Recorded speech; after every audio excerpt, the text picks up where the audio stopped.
नमस्कार, एमपी दिन भर आप देख रहे हैं और आपके साथ मैं हूं पुनीत। चलिए खबरों की करेंगे शुरुआत और सबसे पहले बड़ी खबर की करेंगे बात। भोपाल में बीजेपी कोर ग्रुप की जो बैठक चल रही थी, आखिरकार ये बैठक खत्म हो गई है और बैठक के बाद प्रदेश अध्यक्ष वी.डी. शर्मा ने बयान दिया है। कहा है कि ये बैठक चुनाव की तैयारियों को लेकर हुई और इसमें चुनाव की तैयारियों पर ही चर्चा की गई है। 2023 में बीजेपी की सरकार बनाने के लिए चर्चा हुई है। यूथ रैली निकालेंगे, सरकार की योजनाओं को घर घर तक पहुंचाएंगे, इस बात पर सहमति बनी है। सबसे बात करके घोषणा पत्र भी जारी किया जाएगा। ये बात वी.डी. शर्मा प्रदेश अध्यक्ष जो हैं ये कहते नजर आते हैं। आप सबको ध्यान में कि पहले हमारे अलग अलग प्रकार के जो समूह और उन समूह को अलग अलग प्रकार के जो काम थे, उन सारे कामों की समीक्षा आज हम सब लोगों ने बैठ कर के समीक्षा की है। और ये जो चुनाव है, आगामी आने वाला चुनाव विकास और गरीब कल्याण, ये भारतीय जनता पार्टी के मुख्य तौर पर इन बिंदुओं पर चुनाव भारतीय जनता पार्टी मध्य प्रदेश के अंदर लड़ेगी। 51% वोट शेयर के साथ जो जन आकांक्षाएं हैं, मैंने कहा कि लाखों लोगों से हम जन आकांक्षाएं लेने का काम करेंगे और उसके आधार पर भारतीय जनता पार्टी अपना संकल्प पत्र बनाकर मध्य प्रदेश की जनता के लिए इस चुनावी मैदान में व्यापक रणनीतिक तैयारी के साथ मैदान में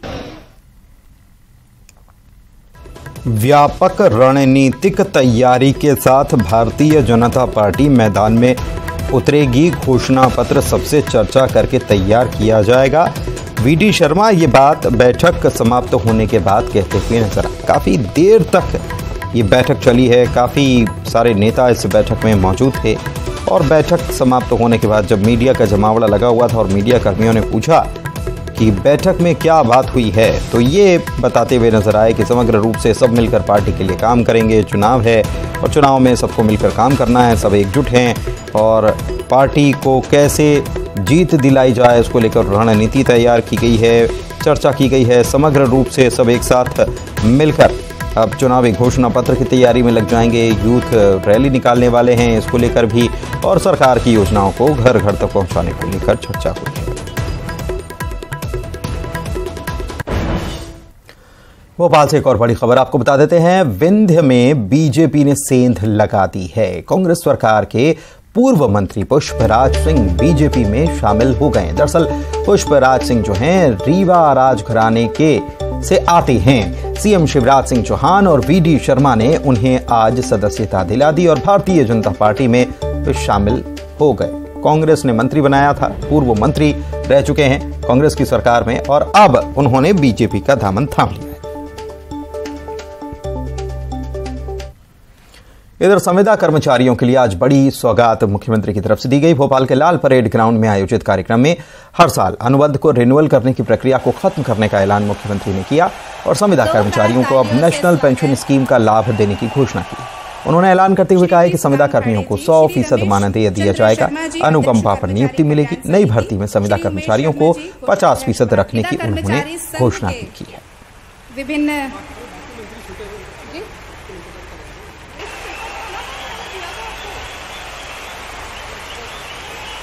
हम ये भी तय कर रहे हैं कि नेशनल पेंशन स्कीम का सबको लाभ दिया जाएगा। स्वास्थ्य बीमा योजना का लाभ भी प्रदान किया जाएगा, उसको भी हम कैलकुलेट करके बनाए। अनुकंपा नियुक्ति भी प्रदान की जाएगी, वो मानवीय है। रिटायरमेंट पर ग्रेजुएटी की व्यवस्था भी की जाएगी और अब जितने नियमित पदों पर भर्ती होगी उनमें 50% रिजर्वेशन आपको दिया जाएगा।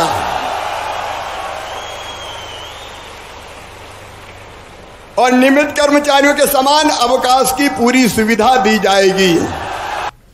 चलिए बात करते हैं अब हनुमान की कांग्रेस में एंट्री की। जी हां, खबर सुनकर हैरान होना लाजमी है। दरअसल खबर यह है कि टीवी पर आने वाले रामायण के नए सीरियल में महावीर हनुमान जी का किरदार निभाने वाले विक्रम मस्काल ने कांग्रेस का हाथ थाम लिया है। पीसीसी चीफ कमलनाथ की मौजूदगी में विक्रम मस्काल ने छिंदवाड़ा के सिमरिया हनुमान मंदिर में कांग्रेस की सदस्यता ले ली। इस पर पूर्व सीएम कमलनाथ का कहना है कि उन्होंने सच्चाई का साथ दिया। इसके अलावा सीएम शिवराज की तरफ से संविदा कर्मचारियों के लिए की गई घोषणा पर कमलनाथ ने प्रतिक्रिया दी और कहा कि आखिर ये बताया जाना चाहिए कि 18 साल से सरकार ने यह फैसला क्यों नहीं किया था। विक्रम अकाल जी ने कांग्रेस में प्रवेश किया है। उन्होंने पूरे प्रदेश की चिंता व्यक्त करी और उन्होंने सच्चाई का साथ दिया है। मैं उनका स्वागत करता हूं और मुझे पूरा विश्वास है कि उनके कांग्रेस में सम्मिलित होने का एक संदेश पूरे प्रदेश में जाएगा। एमपी चुनाव में इस बार नेताओं ने भक्ति मार्ग अपना लिया है और यही कारण है कि बीजेपी और कांग्रेस दोनों ही कथाकारों का सहारा लगातार ले रही है। ग्वालियर विधानसभा में भी कांग्रेस के दावेदार इन दिनों जया किशोरी की कथा करवा रहे हैं। कांग्रेस नेताओं ने निजी होटल में ठहरी कथावाचक जया किशोरी से मुलाकात की। इस दौरान कांग्रेस ने बीजेपी को निशाना किया। धर्म के ठेका उन्हीं ने ले रखा है क्या? हम लोग आप नहीं पूजा करते भगवान की, हम भी करते हैं रोज। तो जो सो कॉल्ड ठेकेदार बने हुए हैं धर्म के नाम से, जो ठेकेदारी कर रहे हैं, उनके लिए ये चीजें नहीं है।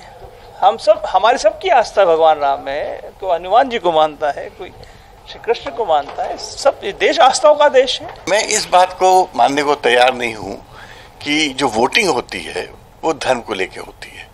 अगर वोटिंग धर्म को लेके होती तो कांग्रेस ये देश में चुनाव नहीं जीतती होती। वोटिंग जो होती है वो आपके परफॉर्मेंस पे होती है।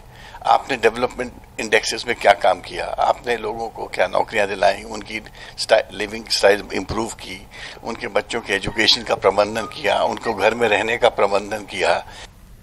इधर दमोह जिले के पथरिया विधानसभा सीट से बहुजन समाज पार्टी के विधायक रामबाई सिंह परिहार ने मध्य प्रदेश की सरकार को चैलेंज कर दिया है। पथरिया विधानसभा के रजवास पहुंचे विधायक रामबाई ने कहा कि उनके क्षेत्र में किसी भी गरीब का घर कोई तोड़ नहीं सकता, चाहे उसके पास पट्टा हो या ना हो। विधायक रामबाई जब गांव के लोगों के बीच पहुंची तो ग्रामीणों ने कई शिकायतें सुना दी।